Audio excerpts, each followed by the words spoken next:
J-Tech Studios in Atlanta, Georgia. It's America's favorite game show podcast. Tell them what they've won.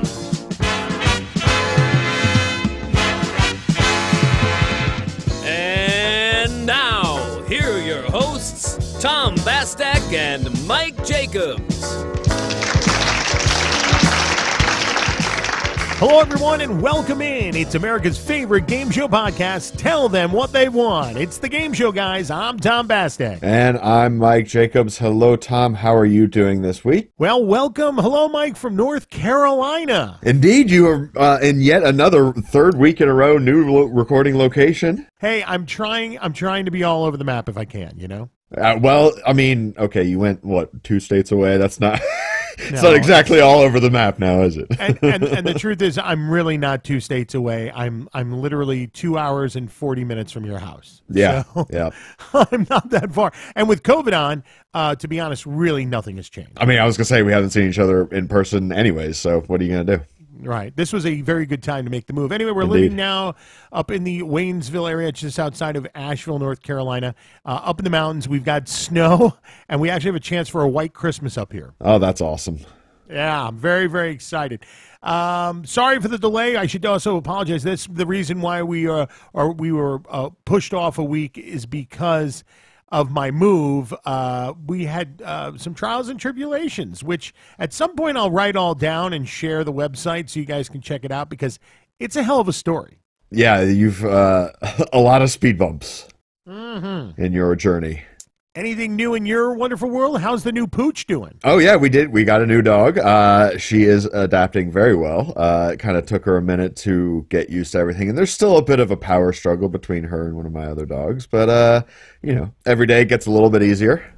Well, I saw all three of them eating. I know who posted it, you or your beautiful wife, but all three of them eating at the same time, like right next to each other? Yeah, that. So we were hoping that would happen, but it happened a lot faster than we expected it to. For a while, we were having to feed the new dog like separately and away from them so that they wouldn't get confused and eat each other's food and fight over it and whatnot. But yeah, less than a week, all three of them eat together at the same time now. So now you're Michael Jacobs, dog whisperer. Well, you know what? To be perfectly frank, that's kind of always been true. Nice. Yeah, and I don't know. Not that I'm literally a dog whisperer, but I don't know. Dogs understand more than people give them credit for, and I think if you kind of just got to treat them like kids, and they sort of they start to understand. Yeah, we have a very, and I'll side note it real quick, but we have a pit bull that's just up the street that the people actually let run out. They give him enough room on his lead to run out in the middle of the road. And then there's 2 other dogs that are out in the front yard where their dog houses are literally out in the front yard, and they come charging out, and they're very aggressive. Yeah. And the first time that we walked the dog past, our dog literally flipped out. Oh, I mean, flipped out so much that she lost her footing and fell over. Oh, wow. That's how, yeah. I mean, it was the most stressful thing I think I've ever seen her go through. And I was like, okay, we're going to solve this problem. And so I'm a very big fan of safety through discipline. So the more disciplined you keep your dog, the more safe they're going to feel. So literally I put her in a heel every single time we walk past now, and I don't let her budge from that. And I announce to myself ahead of time so the dogs start barking before we get there. Now, this is less than a week later. We blow by, no problems whatsoever. Yeah, yeah. Well, and so one funny thing is that, you know, like I say, our new dog is Ruby, and then our older female dog is Olivia, and they are the 2 that are sort of having the power struggle, and they were not getting along well. But then on, Tuesday, they had to go to the vet together. And our third dog did not. So it was just the 2 of them. And I legitimately think that going through this, like, quote-unquote traumatic, like, Ruby did not want to go to the vet. She was a rescue. Last time she went to a vet, she was taken away from her family, right? Like, it makes sense. So I think going through this quote-unquote traumatic experience together and then coming back to the same house together has made her feel like more that this is her family. And because since then it's been a lot better. I mean, obviously they're still nipping at each other here and there, but they're not like fighting like they used to. Interesting. It's kind of the whole enemy of the enemy is my friend, you know? Yeah, yeah, very much so.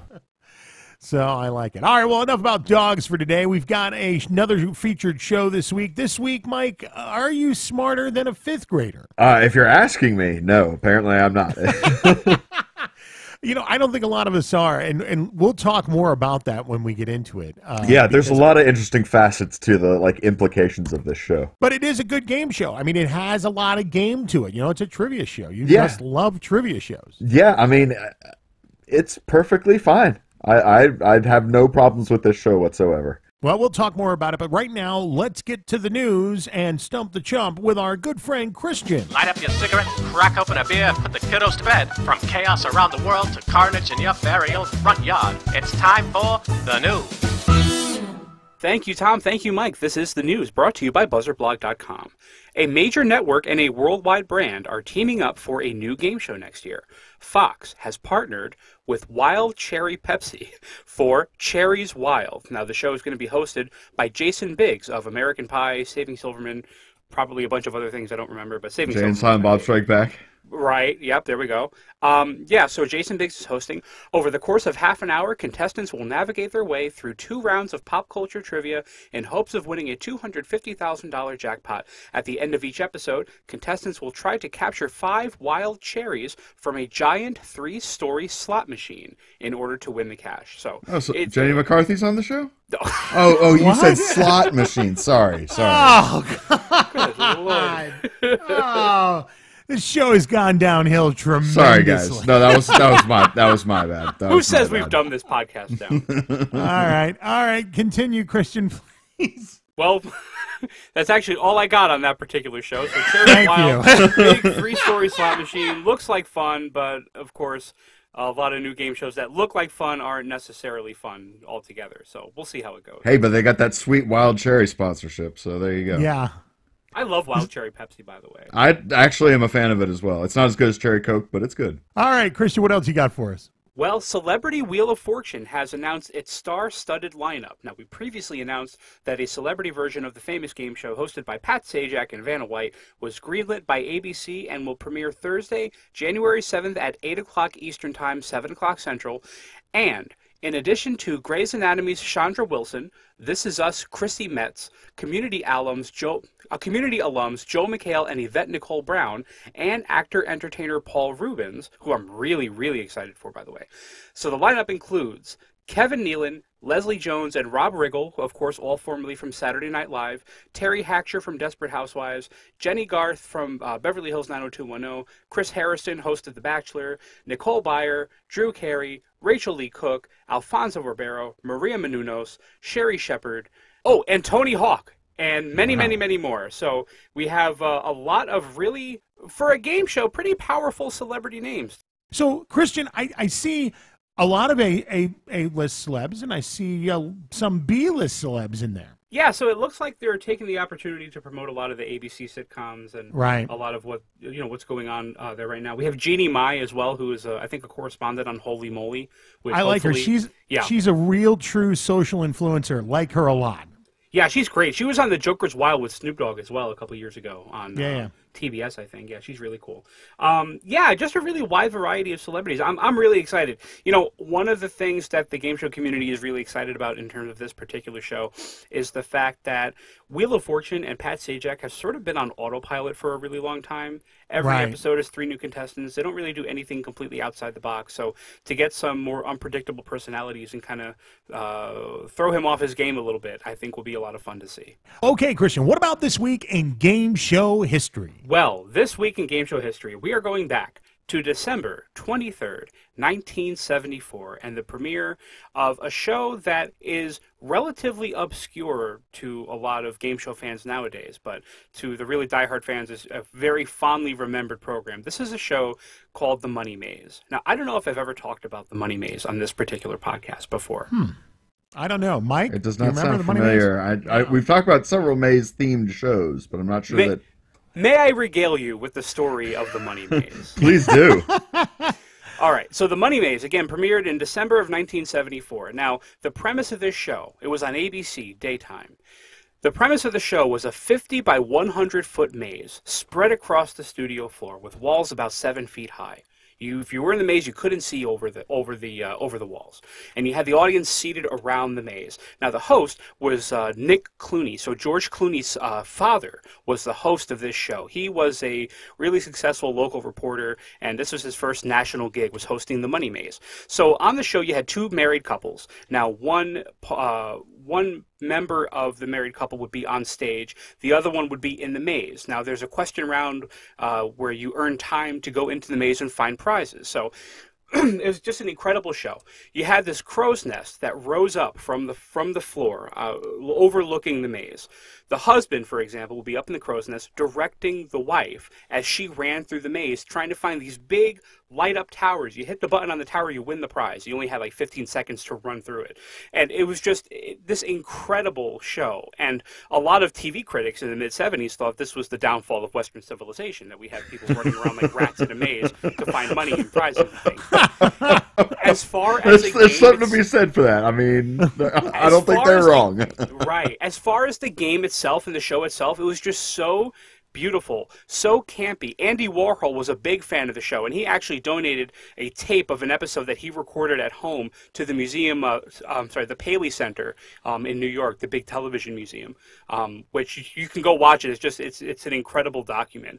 That's really cool. One of the producers joked that it was a show where the crew took home more cash than the contestants did, because the maze took 2 days for the unions to set up. It took 1 day to record a batch of episodes, and took another full day to tear down, which eventually became the show's undoing because it was so expensive to put this show together. You know, the studio had to be tied up for 4 days at a time in order to produce this show. But it's just an incredible game. If you ever get a chance to see it, I think an episode recently resurfaced on YouTube. It's just beyond belief. But yeah, The Money Maze premiered this week in game show history. That's great. I had no idea Nick Clooney, George Clooney is like a spitting image of his dad. I mean, Nick Clooney looks, George looks exactly like Nick. It's amazing. Yeah, if you see him on the show, he looks like George Clooney with just really 70s hair. Yeah. Yeah, it's incredible. Also, just as a fun, what I consider to be a fun side note, the Money Maze includes probably the first broadcast of an expletive in game show history. A contestant pair lost the chance to win the $10,000 at the very end, and the wife yelled at him and said, "Get the hell out of the maze!" And that's one of the first, probably the first expletive ever aired on a game show. Wow, that's amazing. And it wasn't bleeped out. That's interesting. No, it was not. It was not. So, and in that same vein, can you tell me what television program was the first to use the word hell both as an expletive and as in reference to the place opposite heaven? Oh. The same TV show hit both landmarks. Hit both, not in the same episode, but just. I don't believe it's in the same episode now, but. My guess would be The Simpsons. Incorrect. Oh, what is it? Tom, do you have any guess? So it's any show? It's not just a game show? Any show, yes. To use hell, both? I'm going to say it's All in the Family. Incorrect.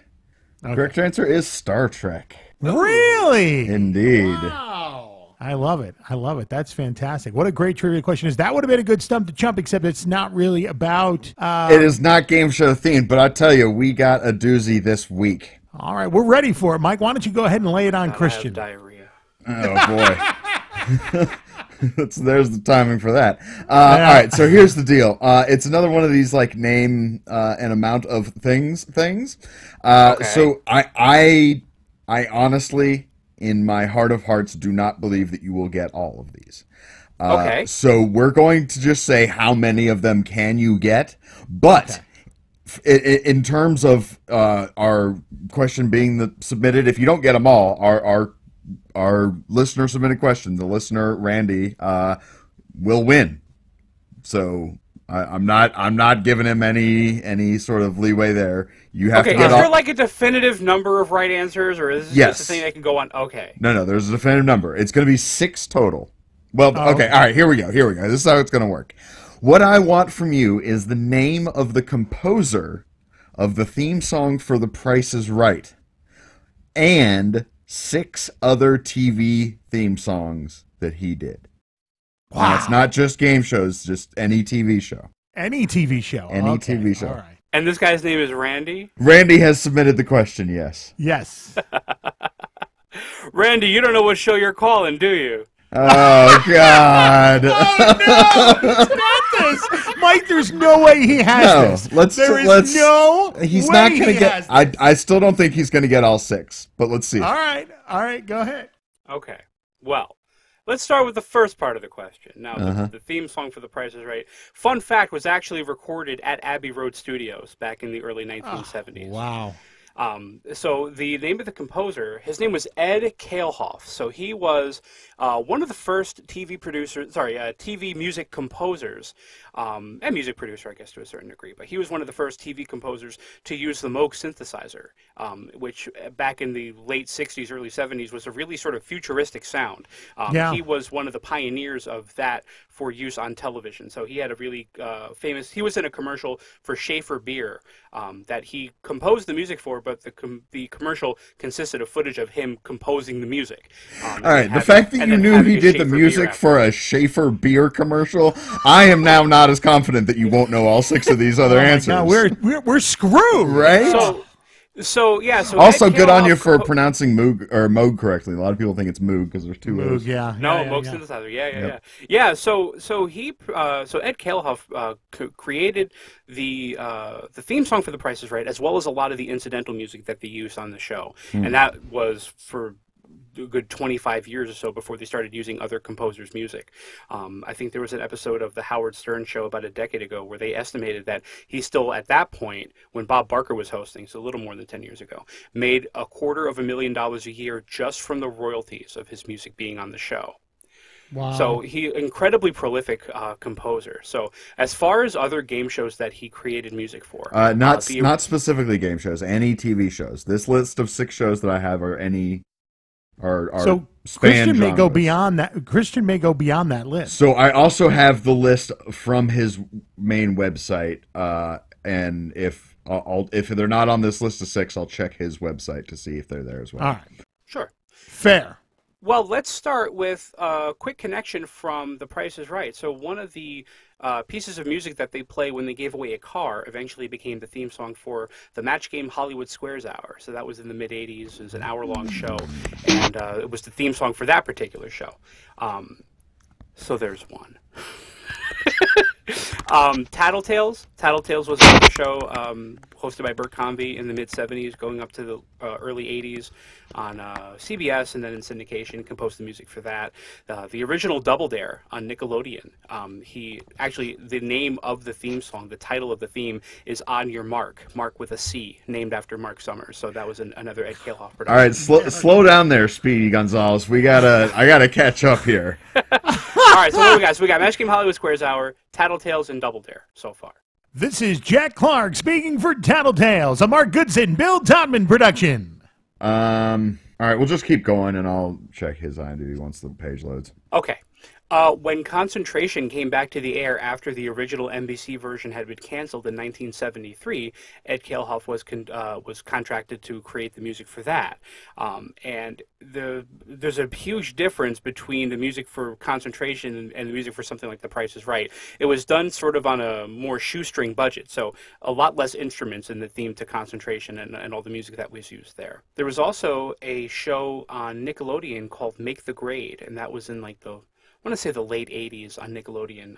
They had 3 kids playing some kind of question-answer game, but I know he did the music for that as well. Also came up with one of the themes from Monday Night Football, if I'm not mistaken. That was used for quite a few years. Live at 5 on WNBC in New York, he did the music for that as well. Let's see, what else can we... I believe that's 5, so we just need one more. Match Game Hollywood Squares Hour, Tattletales, Double Dare, Make the Grade, Monday Night Football, Live at 5. I have 6. Oh, no, you have 6. You're right. I miscounted. You're right. There you go. That's 6. And I'll throw one in for fun. All right. The state of Florida, their tourism program, had a campaign called The Promise of Florida back in the late 80s, early 90s, and he composed the music for that as well. Wow. Some of the others that we have on the list here, a show I just recently started rewatching, 30 Rock, The View, Nightline. Yeah, I mean, dude, I was so certain. I was confident. There's no way. Okay, I read the here's how confident we were. We decided and purchased the prizes of what we were going to give away because we were like, well, we're going to be giving it away this time. Yeah. Yeah, I mean. Well, I guess I'll just have to take those. So for those folks who submit a question and actually stump Christian, you'll actually receive a prize now. We have coming in. They haven't come in yet. They'll be here shortly.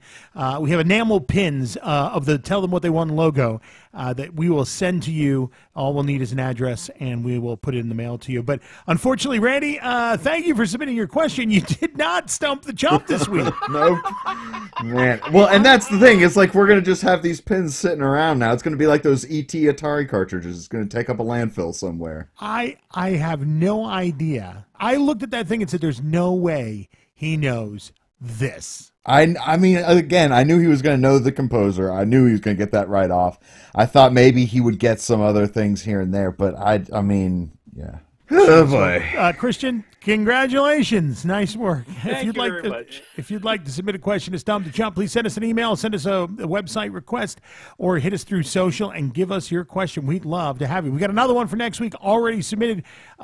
Keep sending them in, guys. We need them. We need them. We want them. Yeah, I mean, well, obviously, I mean, I say this every week, crank up the difficulty, but I mean, I don't know how many times I can say that before it's like, all right, well, the difficulty's now at 12 and you're still getting them. So we'll see what happens. Unbelievable. All right, so this week, Christian, we're doing Smart. Are You Smarter Than a Fifth Grader? Your thoughts on the show? Any tidbits you want to share? Well, you know, it's never been one of my favorite shows. And again, Wait, as I say with... I know, wait, what? I know. It's not... This one is not one of the greatest shows of all time. All right.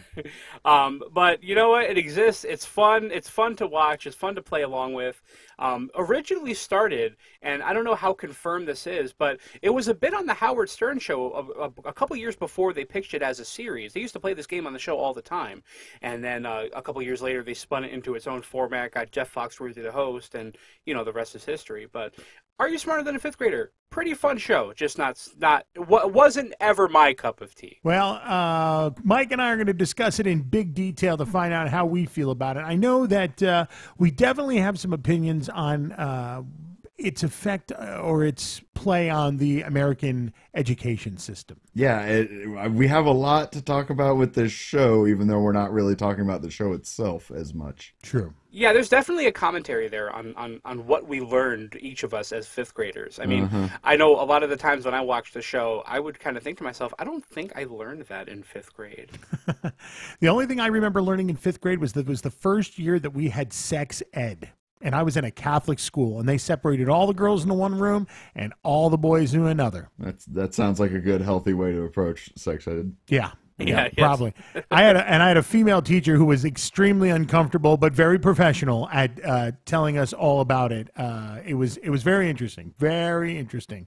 That was also a very long time ago. We will not say just how long ago it was. Christian, how about a plug for BuzzerBlog? Of course, BuzzerBlog.com, the #1 game show website in the world. Whether you're looking for information on new series, returning series, casting, retro reviews, anything relating to the world of game shows and unscripted entertainment, BuzzerBlog.com is the place to go. Thank you very much. Christian, thank you very much. As always, we'll see you again next week. My pleasure. Thanks, guys. All right, and so nice to have another listener-submitted question. Well, I'm looking forward to more. If you'd like to give us a question to ask Christian, please do so. Just send it in to us via social or via the website itself. Yep. Please get in touch with us. We're always looking for more questions to Stump the Chump. All right, so Michael, we will take a quick break. When we come back, we're going to talk about gameplay for Are You Smarter Than a Fifth Grader? You've been listening to America's favorite game show podcast, Tell Them What They've Won.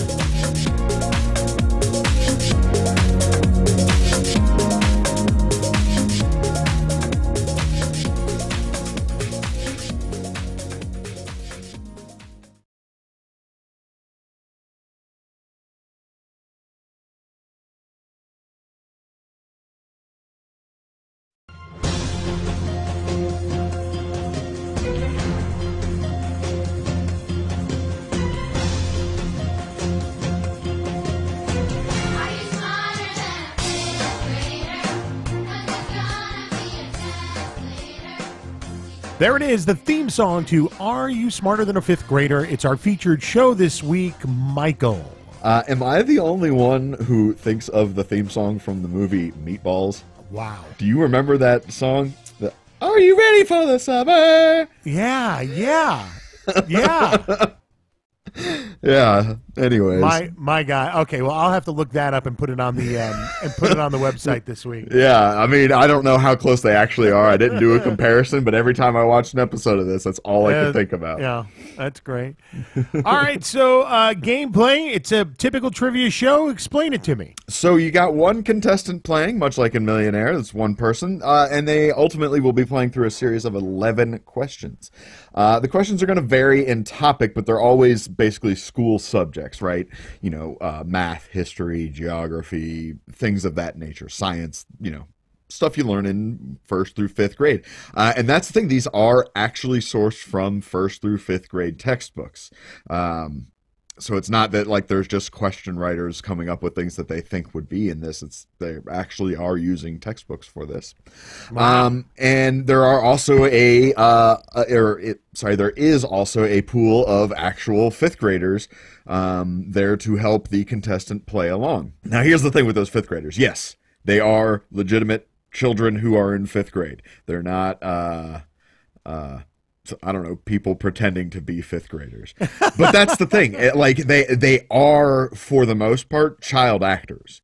But that doesn't mean that they're not real 5th graders. So it's weird to me that like saying they're real 5th graders is like a thing that this show touts. Like it would be way harder to find a kid who is not a real 5th grader, right? Even if they're an actor. I guess. I mean, but you would think, okay, he's actually a 7th grader, but he looks young, so let's bring him in so he'll be smart. Oh, I didn't even think about that. You know what I'm saying? I was thinking like a 35-year-old that looks like a kid. Well, I mean, you know, you do have that baby face. I guess. I mean, that's what they do for high school shows and movies, so... Yeah, I mean, you know, people play young. I mean, they do, true. and That's also true. some people play old. I mean, I play like a 60-year-old, and I'm 45. Well, there you go. Anyway, so of this pool of actual 5th graders, the contestant will choose one to be their like classmate and help them out. And basically, so the way that the questions break down that they get is there's 2 questions in each grade, and again, the topics are gonna vary, but the higher grade questions are going to be worth more points, but they're not necessarily played in order. The player can choose the order that all these questions happen, and in that way, it's a little bit like remote control in that they just have a board of categories that they pick from, or maybe even a little bit like Jeopardy. It's not quite laid out the same way, but it's the same idea that you can just sort of pick any value you want in any order. Right. And when they do, they are presented with a question. Usually, it's some sort of multiple choice, true, false. Occasionally there's just like a short answer. And again, it's all 1st through 5th grade school subject questions. And the 5th grader will first lock in their answer. And once they have done so, the contestant is going to sort of talk through what their answer is. And once they arrive on whatever their answer is, they lock it in. If they get the answer correct, they get that money added to their sort of cumulative prize bank. And if they don't get the question right, their contestant, I'm sorry, not their contestant. If the question is not gotten right, the classmate's answer is checked. And if their answer is right, the contestant continues on. They get the money. It's treated just like if they got a right question. The the classmate saves them. But this only works once per game. It's like a one-time use bonus thing. And there are also actually 2 other one-time bonus, what they refer to as cheating. You can either peek or you can copy. If you choose to peek, you'll look at your classmate's answer, and then you can sort of chat with them about how they came up with it, how sure they are, that sort of thing. And then, so basically you have 2 options. You can either go with your original answer or choose what the classmate gave you. And then the copy is just you straight up copy their answer. There's no discussion. There's no peeking. It's just you submit the classmate's answer as your answer. The contestant can choose to drop out at any time, just like with Millionaire. The only time this is not true is when they are using their peek cheat. So in other words, if they peek at their classmate's answer and they're not confident after that, you cannot drop out. When you use your peek, you have to lock in an answer. But other than that, you can drop out at any time, and if you do so, you keep the money that you've won at that point. Once you get a question wrong and there's no more saves, or your classmate also gets it wrong, you then flunk out, and then you basically, there's two options. You're either leaving with nothing, or if you've gotten up to 5 questions at that point right, you'll get 25,000. That's a guaranteed thing. Once you hit 5 questions, you're guaranteed to walk away with that much. And then if you manage to get all 10 of the questions right, obviously you've banked all the money, you get a category for one final question at the 5th grade level. Later they made it the 6th grade, so it's like you're graduating to the 6th grade. So obviously just the idea being it's the hardest question of the game. But if you go for the question, you can win up to $1 million. And if you choose to drop out, you get the 500,000 that you have banked thus far in the previous 10 questions. So basically it's a double or nothing for that final question. And well, it's actually kind of worse than that. It's a double or nothing with regards to whether or not you drop out. But then if you get the question wrong, you drop back down to that guaranteed 25,000. You don't get your 500,000. So that is a huge loss, from 500,000 to 25,000. Wow. Now, don't get me wrong. 25,000 is still a great amount of money. So like, I think I would just do it. Oh God, I don't know, man. If you could just walk away with 500,000, like that is a life-changing amount of money. Yeah, it is. I think, when you get to 500,000 and you got a 50-50 shot at making it to $1 million, I think, honestly, every time I'm taking the 500 grand and going home. Yeah, I mean, it's obviously not a 50-50 shot. For me, it probably is, because I'm not good at these kinds of trivia. So, it's not like the last category is going to be Ninja Turtles. And I'd be like, sweet, let's go for it, Yeah, pop culture is not featured heavily on this show.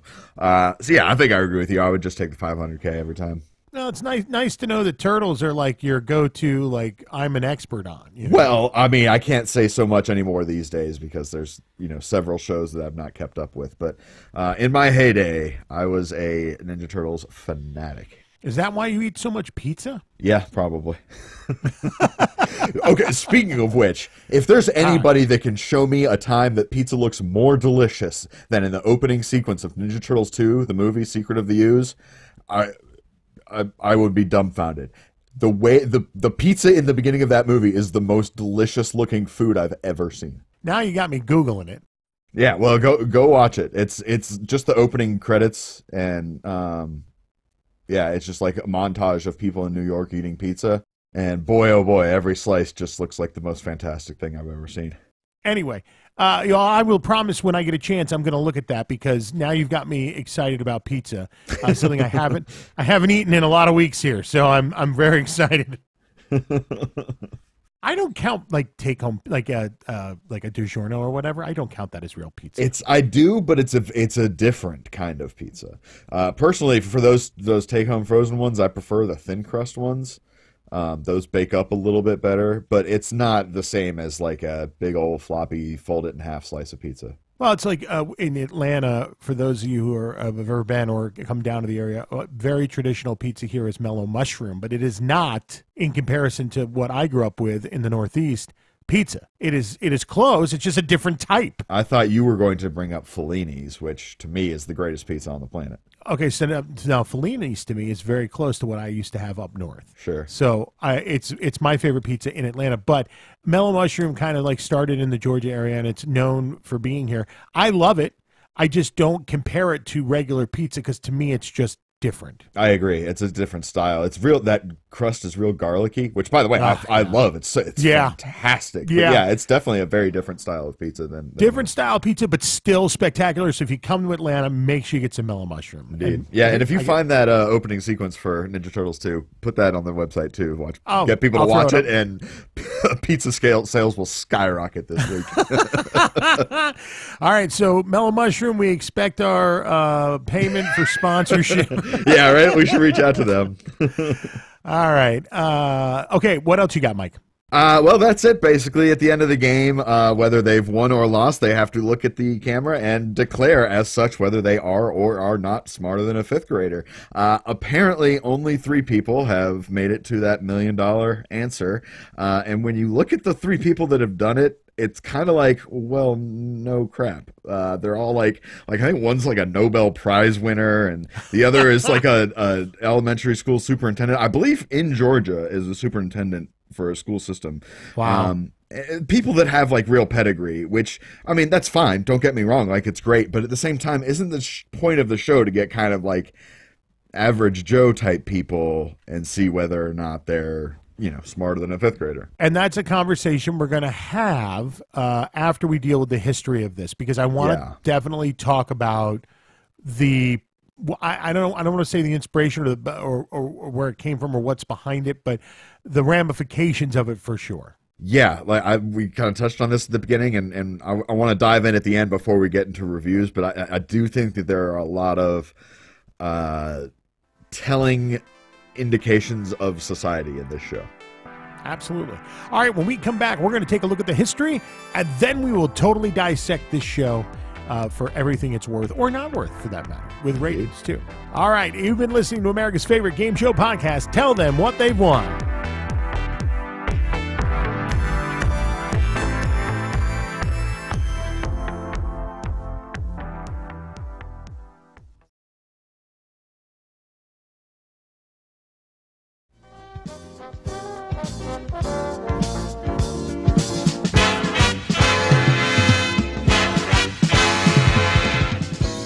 Welcome back. Segment 3 of episode number 28 this week. Mike, just a couple away from 30.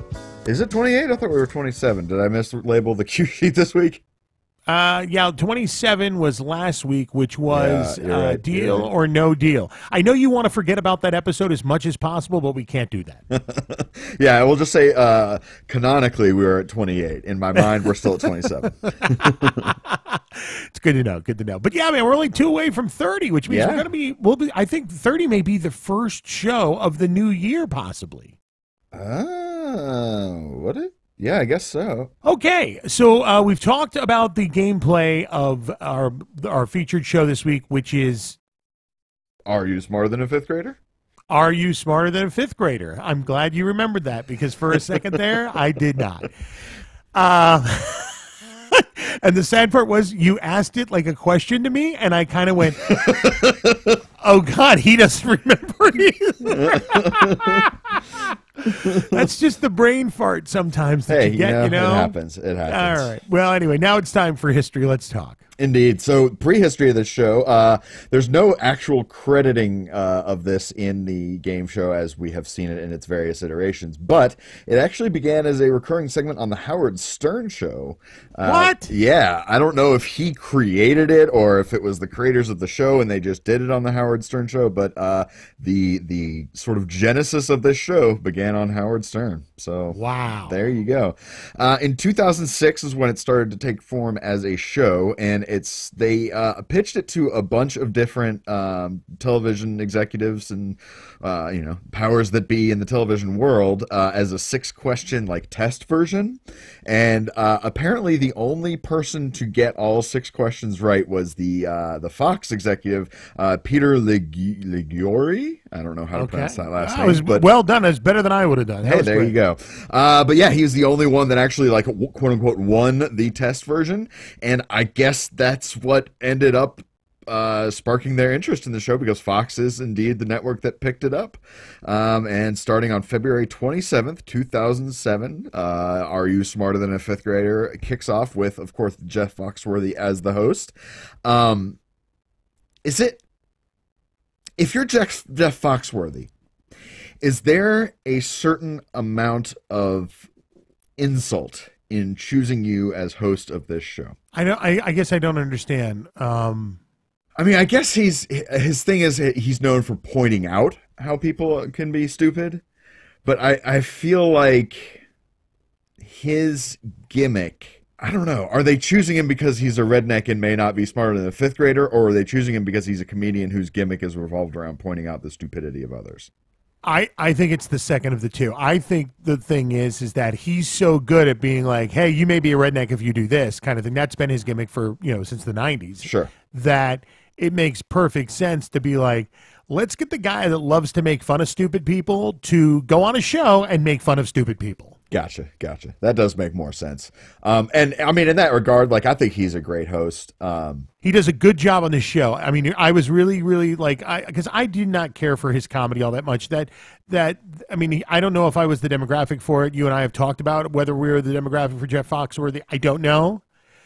I guess I've laughed at some of them. Some of them are really good. I've also done my parody of Jeff Foxworthy jokes as something else, like you may be a fat guy if, kind of thing. Mm-hmm. So I think he's led to that kind of trope or that that genre of joke.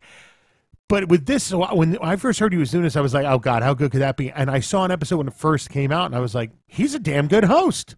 Well, so here's the thing. First of all, I agree with you. I'm not a huge fan of his comedy, but I'm not the demographic at all. And I will, from an objective point of view, say there is some clever stuff in there. It is like, he's found his one thing and he does it repeatedly, but that, whatever. Yeah. As host, he's very amiable and interacts with the contestants well. He is fantastic as a host. And I will say overall as a comedian, like I don't have any problems with him. He's just not for me, right? And I will say in the ranking of the Blue Collar Comedy Tour, I will put him above Larry the Cable Guy, but nowhere near as good as Ron White. I have to tell you, I've never seen the Blue Collar Comedy Tour. I do know what it is, but I can't rank any of them. But I definitely agree with you. From what I've seen of Larry the Cable Guy, I do like Ron White. I think he's very funny. I haven't seen him in that tour, but I haven't seen enough of Larry the Cable Guy to be appreciative of him. Not a big fan. Sure. Well, and I mean, to be honest, I'm using that term more as a, collective term for their group, not specifically the tour itself. I see. But, there's the first one, and then I believe it's called Rides Again is the sequel, maybe. Okay. But yeah, they're all on there. I mean, but all that aside, Ron White is a hilarious comedian, and I absolutely adore him. Anyways, there's a little tangent there. I love it. Go ahead. So here's the deal about its initial run on Fox. I don't know that much about how it did, and I think it just kind of coasted. The reviews were decent enough. People seemed to like it. It just didn't seem to be like any sort of massive hit. It didn't really make any huge impact. It just sort of ran unceremoniously. It's the best that I can find, right? Right.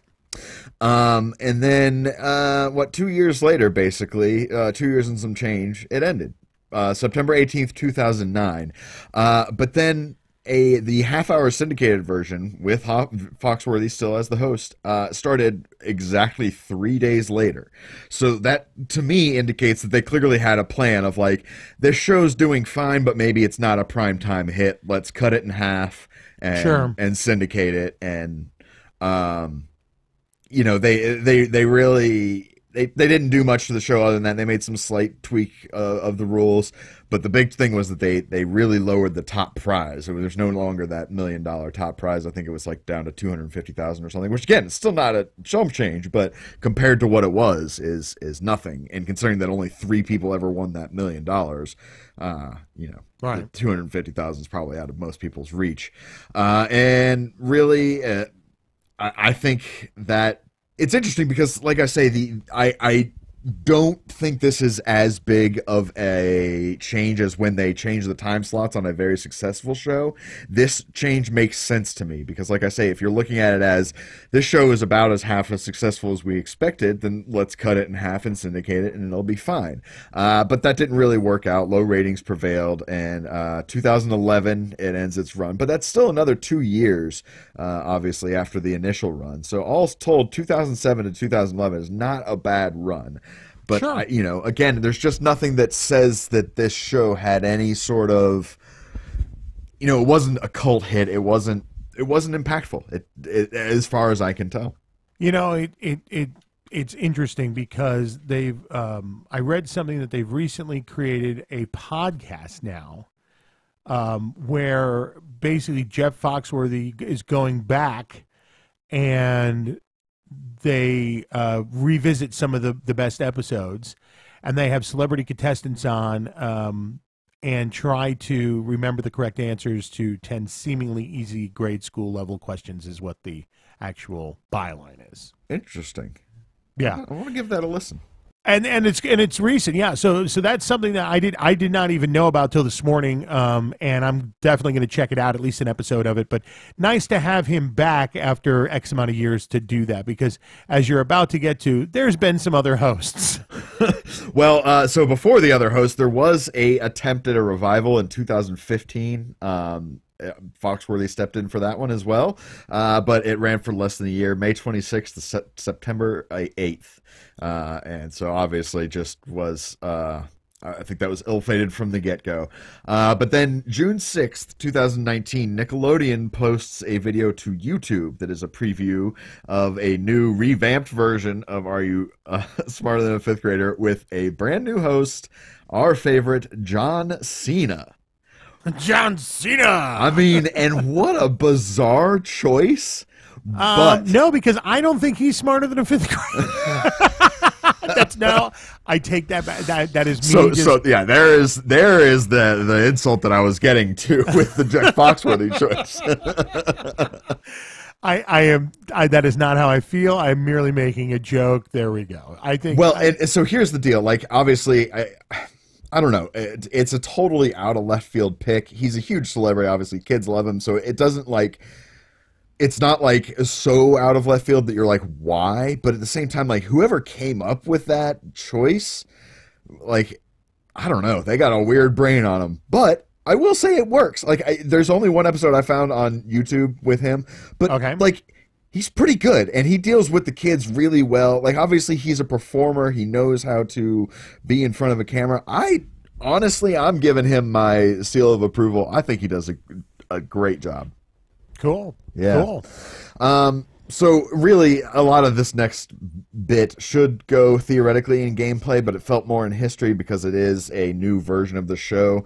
It's fundamentally still the same game, but there are some significant changes to the gameplay.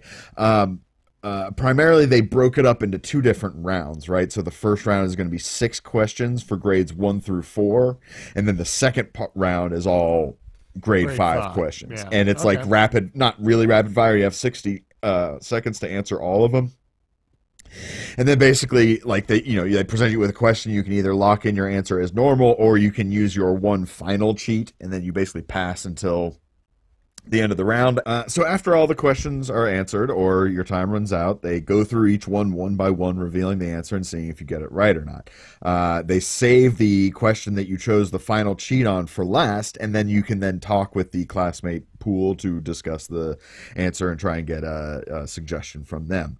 And then throughout this round, each correct answer, it basically just ups a multiplier, which then applies to the winnings that you got during the first half of the game. So, yeah, that also did not last very long. It was canceled after less than a year. November 3rd, 2019 is when we saw the end of it. I don't know what the story there is, but I think it just didn't resonate much with kids. It's interesting to me that, and this applies to the home game as well. There is a home game made by Hasbro, but it's interesting to me that they tried to make this a kids game. Because to me, it's more... It's not a kid's game, right? It's adults versus kids. And that's what I felt like the home game should have been. The home game is basically just a kids trivia game, right? But to me, it should be a kids versus adults, like you play on teams and that sort of thing. And I think that maybe that sort of seed is why the Nickelodeon version didn't take off, is because the idea is that it's adults playing children's trivia and seeing how they do. And I think giving that to a children's audience, like, no kid wants to watch an adult get these trivia questions right or wrong, right? Like, you're rooting for the kids as a kid. That's why Double Dare works. This is all conjecture. I'm making all this up, but that's what it feels like to me. It makes perfect sense to me. I mean, I agree with you wholeheartedly that we as adults want to see adults fail against children, but as children, we don't. I mean, there may be a little bit of like, oh, watch this guy fail against us, but in game shows, you're not rooting for people to fail. You're rooting for people to win. Right. Yeah, and I think that may be that's a very, very good point. Is the ultimate death blow of this show is that you are rooting for failure. Obviously, the people on the show are rooting to win, but the people watching, like, the whole point is to show that they're not smart in a fifth grade and be like, haha, you got these fifth grade questions wrong, you dummy. But that's where I really want to dive into all this. Well, and I think well, I'll let you go ahead, but I think like the first thing that everybody wants to say about this is that it immediately shows that we as Americans are not smarter than a fifth grader. That's what the initial reaction is. Absolutely. So there is definitely that angle of it that, like, what kind of society are we that as adults we don't know the things that we learned in fifth grade anymore? But the way I see it is that this really is more of a revelation of the failure of the education system, because this is all done very tongue-in-cheek, and there's no way you would ever say that any of these contestants are not smarter than a fifth grader. But, like, they're obviously very intelligent, successful people. They don't know the information that the fifth graders know because they haven't been encountering it on a day-to-day basis. And right. I think ultimately what that shows me is that we are teaching children things in school that are not applicable on a day-to-day life. I'm going to go on a soapbox here because this has always been a thing that I've held true to. When I was in school, I felt like I was being taught things that didn't matter. As an adult, I've never used 99% of the things that they teach you in school. And I think all this shows is that it's a memorization of facts that aren't applicable and don't guide you anywhere. I get the idea that we're supposed to have a wide swath of education so we can determine where we want to go, but I don't think that's actually being done in practice, because all you hear about is how arts and music and stuff like that get cut left and right, when that to me is just as important as any other topic. For people that may want to go into art and music, you got to give them that option to see what interests them and what sparks their creativity and their interest in learning. And I don't think that's being done in the schools. I think, as this show very clearly indicates, it's here's your workbook, memorize these 11 pages of crap that exists in the world, and then go be an adult and have no idea how to do taxes or save money or any of that. So yeah, you've basically said everything that I want to say, but essentially what the issue is that there's three things that I find wrong. One, with the education system. One is that I understand that we need the basics of living in the beginning of our lives, and as I think you said it, elementary, middle school. But as we start to get older, there's a reason why the word adulting is being used anymore. And it's because these kids are coming out of high school, and because they've been put to set it and forget it, the Ron Popeil education system, mom and dad aren't really training them how to get out there in the world. And school is not putting an equal training on everything being said. At the end of the day, you bring up taxes. It's like when I had home economics in sixth grade, I remember they taught us that they were trying to teach us cooking, sewing, and how to manage a checkbook, how to balance a checkbook. And the balance of a checkbook thing was probably the most applicable thing that I've ever had at that time. The cooking was, we made something like, I forget what it was, mac and cheese or something, but I was like, okay, like this is just ridiculous. And then sewing was like sewing on a button. And that's fine too if you need to sew on a button, but I mean, I'm going to live without a button on my shirt before I sew on a button, more than likely. Agreed. If it comes down to like whether or not I'm going to do it. Do you know what I'm saying? Yep. So the first thing I feel is that they don't put equal balance on all subjects of teaching. The second thing I feel is that they need to be teaching more life skills when you get into the higher grades, and less about like these are, X, Y, and Z that you're never going to use ever. I stopped taking advanced mathematics in like, I don't know, sophomore or junior year. I was in advanced mathematics all the way into like trig. And then I realized, like, okay, I wasn't going into math. I didn't care about math, and I didn't need it to graduate. I had gotten all the math credits I needed to graduate. So I dropped down into what they called in New York State as non-regents, which was like the most basic math class, whereas basically it was just geometry over again. And I aced the class, and people were like, oh, you shouldn't be in there. You're acing the class. You really belong in a more advanced math. And I'm like, I don't need to be in that advanced math where I'm driving myself crazy and beating myself up and not getting answers right, because I'm never going to use that stuff anyway. And truth be told, I have used geometry in my life, but I have not used most of my trigonometry.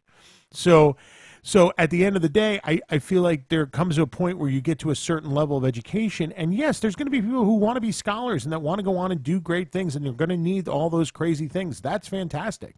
But I think that what would really help out the human race more is teach people how to change a tire on a car, because that's something you're going to come up against on a regular basis. Agreed. As someone who does not know how to change a tire on a car, that is absolutely a thing I would have loved to have learned in high school, as opposed to like augmented matrices and stoichiometry and shit that will literally never, like, I don't even remember what stoichiometry is. I know it has to do with adding together chemical elements, and like, when is that ever going to be relevant for me? I work in computer tech support. I'm not adding together carbonium and phosphorus oxide or some crap. Yeah, and you know, the I'm sure there's going to be people out there who speak up in defense of the way the school system works, but I feel like there's certain things that they're getting to which are helping. Like, for instance, my 11-year-old niece is allowed to use a calculator a lot of times, and I think that's great. Like, yeah. I hate to say it, computers have changed our lives, and the education system should go along with that and say, I'm not saying that if it's on YouTube University, what I call YouTube University, which is YouTube, but it's on YouTube, you shouldn't teach it in school because someone can just look it up. That's not what I'm saying. That's not what I'm saying. But when I'm saying, hey, do you know who the 31st president was? No clue. Do you need to know? Not at all. If you did, what would you do? I would go type in 31st president in my web browser, and it would come up immediately in big black bold text. Right. And there you go. And so for me, I don't need to be quizzed on who the 31st president of the United States was. And matter. You know what? I believe Einstein said something along those same lines when being quizzed about stuff that he should know. He said, it doesn't matter that I don't know any of this stuff because I know where it's all written. Right. And that's all that matters. Well, and I mean, I will say that a lot of my job in tech support, you know, we're dealing with very complex situations and very complex program. And at the end of the day, our like sort of mantra is, we don't expect you to know the answer. We expect you to know how to find the answer. There you go. People need to be taught more about how to find answers, I think, nowadays, than they have to be taught the actual answers. I agree. Maybe that's a new a new thing. I mean, I will say this, and for those of you who don't know, Mike and I were both trivia hosts at some point, and Mike does a crazy trivia that's like impossible trivia, and it's literally close to impossible. But the best part about that trivia is that you allow people to Google. Right. And you would say, okay, the average Joe would say, well, wait a second. If you allow me to Google the answers, how am I not going to get 100% in the trivia? And the truth is because it's how you have to look up the information to find it, or it's something that is not easily attainable by just doing a basic Google search. Right, exactly. It requires a little bit more of finding 3 or 4 different pieces, putting those together, and then doing the Google search on that. And again, this to me is about how to find the answer, not necessarily what the answer is. Agreed. So, with that in mind, shall we do some ratings? I think it's time. I think we've been on our high horse long enough now that we'll probably get a bunch of feedback from teachers saying, I was killed the education system. Yeah. Educational workers are going to be furious at us. But you know what? I welcome the discussion, and I am open to the fact that to the possibility that I may be wrong. But as someone who I feel was failed by our education system, I have strong opinions on this. Well, I will say this. I am normally wrong, so you're just calling out more of what I already know. So that's fine. Okay, so ratings, I'm going to say, what are we doing? Grades, right? There's grades. 5 grades. Oh, that makes sense. Well, yeah. I'm going to go first if you're cool with that. Sure, go for it. I I enjoyed the show. I enjoyed it in the past. I enjoy it now. It's not something I would DVR and set time aside for, but when I come across it and it's fun, it's a fun show. I think Jeff Foxworthy does a good job. I think that I like the categories and the way they're presented, and they have this whole education thing and everything looks like desks, and they've done a nice job. What I really enjoy about it is they've got a huge studio audience, which is wonderful. I love seeing that big studio audience. It may not be as big as it looks, but it looks like it's pretty big. It looks like this is held in a pretty big area. I didn't like the audience sound because it just seemed to be a bunch of screaming children in the background. And again, to me, this is kind of, I think they build this as more of a family-friendly thing where the kids are rooting for the kids and the adults are rooting for the adults. But I don't need the screaming children in the background after every question. I mean, that just, to me, I'm like a little turned off by that. But all that being said, I'm going to rate this right about the middle, which I've always said is 2.5, and that seems a little low for this. So I'm at 2.75 because this is a good show, but it doesn't walk the dog for me anything more than it should, Yeah, I agree. To quote The Simpsons, it's perfectly cromulent. Yes, it is. It's a good show. It's a good premise. It's got a good host. It's fun. It's entertaining. It's not special. I'm going to give it that extra 0.25 for the choice of John Cena for the Nickelodeon host. Okay. And I'm going right at a 3. It is fine. My issues with its societal reflections aside, as far as like a game show, it is put together very well. The set is great. Everything about it is just fine. We love fine game shows. Yes, indeed. All right. Well, that's all the time we've got for today. Sure is. Thank you very much, Christian, for the news. Thank you very much for the folks at Buzzer Blog for lending us Christian. And thank you for everyone who takes time to listen and write us and send in those Stump the Chump questions. We very much appreciate it. They lend us. Does that mean we have to give Christian back at some point? Well, I mean, we don't own him. Well, I kind of thought we did at this point. Oh, boy. Like what do they call that when you're married for a common law marriage? Okay, yeah, he's a common law game show guy. Isn't possession 2/3 of ownership, something like that? Possession is 2/3 of the law, is what they say. Yeah. Maybe. Okay. All right, tune in again next time. We'll bring you the latest and greatest in the world of game shows, as well as a brand new featured show too. And remember, you can always catch us online: Facebook, Twitter, Instagram, and of course, tellthemwhatthey've.com. Please subscribe, share, like, and drop a review if you like what you heard. And if you didn't like it, you've flunked out. See you next week, Mike. Bye, Tom. You've been listening to America's favorite game show podcast, Tell Them What They've Won. A JTech audio production. Copyright 2020. No part of this podcast may be reproduced by anyone without the express written consent of the creators. For more information or to contact us, please go to tellthemwhatthey'vewon.com.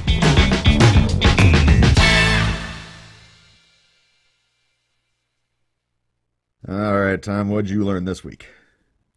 Mike, I think I've learned that I really like large audiences. There's a pretty big audience in this game, and I like the show Don't that came out this past year, which isn't the best game show in the world, and you and I have had our talk about that, but that has a pretty big audience too. I look at, even though the stage isn't gigantic, the sound stage isn't gigantic, to me, I love the big audience of Price is Right. So I think the more we get into this, I like larger audiences. It adds a lot to the hype of the show, that's for sure.